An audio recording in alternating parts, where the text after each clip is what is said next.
Good afternoon ma'am, मेरा नाम विशाखा रावत है। मेरा प्रेजेंटेशन टॉपिक है नारी वंदन अधिनियम और महिला आरक्षण आंदोलन, जिसमें समकालीन वर्षों में प्रासंगिकता है। इसमें हम पहले बताएंगे कि नारी वंदन अधिनियम क्या है। नारी वंदन अधिनियम 2023 भारत में महिलाओं को राजनीतिक प्रतिनिधित्व बढ़ाने के उद्देश्य से लाया गया था। यह लोकसभा और राज्यसभा विधानसभाओं में 33% सीटें महिलाओं के लिए आरक्षित करता है। इसमें SC/ST वर्ग की महिलाओं के लिए भी आरक्षण शामिल है। यह अधिनियम संसद द्वारा 2023 में पारित हुआ और इसे अक्सर महिला सशक्तिकरण की दिशा में ऐतिहासिक कदम माना जाता है। दूसरे में हम देखेंगे महिला आरक्षण आंदोलन का इतिहास। इसका इतिहास में देखेंगे कि भारत में महिला आरक्षण की मांग कोई नई नहीं है। ये 1990 के दशक में ये मुद्दा प्रमुखता से उभरा। 1996 में पहली बार महिला आरक्षण विधेयक संसद में पेश हुआ। कई बार विरोध और राजनीतिक मतभेदों के कारण ये पास नहीं हो पाया। 2010 में राज्यसभा ने इसे पारित किया, लेकिन लोकसभा में लंबित रहा। अंततः 2023 में यह कानून बना। तीसरे में अधिनियम की मुख्य विशेषताएं देखेंगे, जिसमें 33% आरक्षण लोकसभा और राज्यसभा विधानसभाओं में, और रोटेशन प्रणाली में, जिसमें हर चुनाव में आरक्षित सीटें बदलेंगी। सीमांकन है, जिसमें के बाद लागू होगा।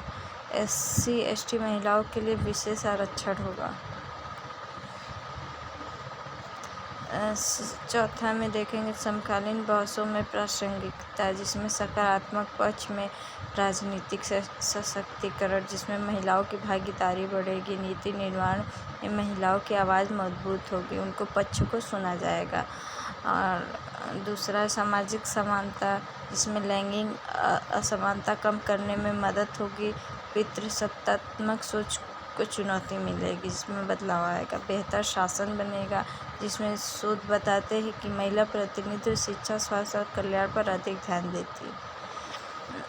दूसरा है इसका आलोचनाएं और चुनौतियाँ, जिसमें OBC महिलाओं के लिए आरक्षण की कमी देखी गई।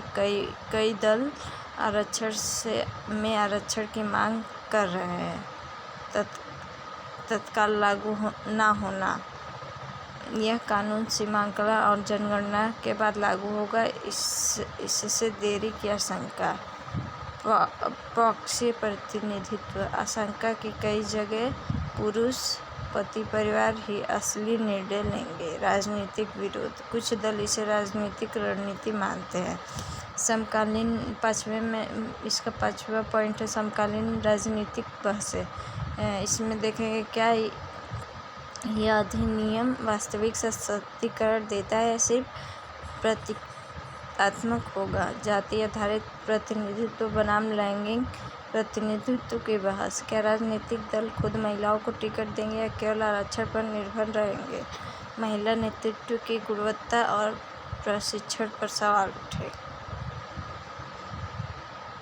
महत्व इसका, छठे पॉइंट में महत्व देखेंगे। भारत में महिलाओं की संसद में भागीदारी अभी भी लगभग 15% के आसपास है। यह अधिनियम वैश्विक मानकों के करीब लाने में मदद करेगा, लोकतंत्र को अधिक समावेशी बनाएगा। इसमें आगे के मार्ग में वे फॉरवर्ड में देखेंगे शीघ्र जनगणना और सीमांकन, OBC महिलाओं के लिए उचित प्रतिनिधित्व, महिला नेताओं के लिए राजनीतिक प्रशिक्षण और क्षमता निर्माण, राजनीतिक दलों में आंतरिक लोकतंत्र।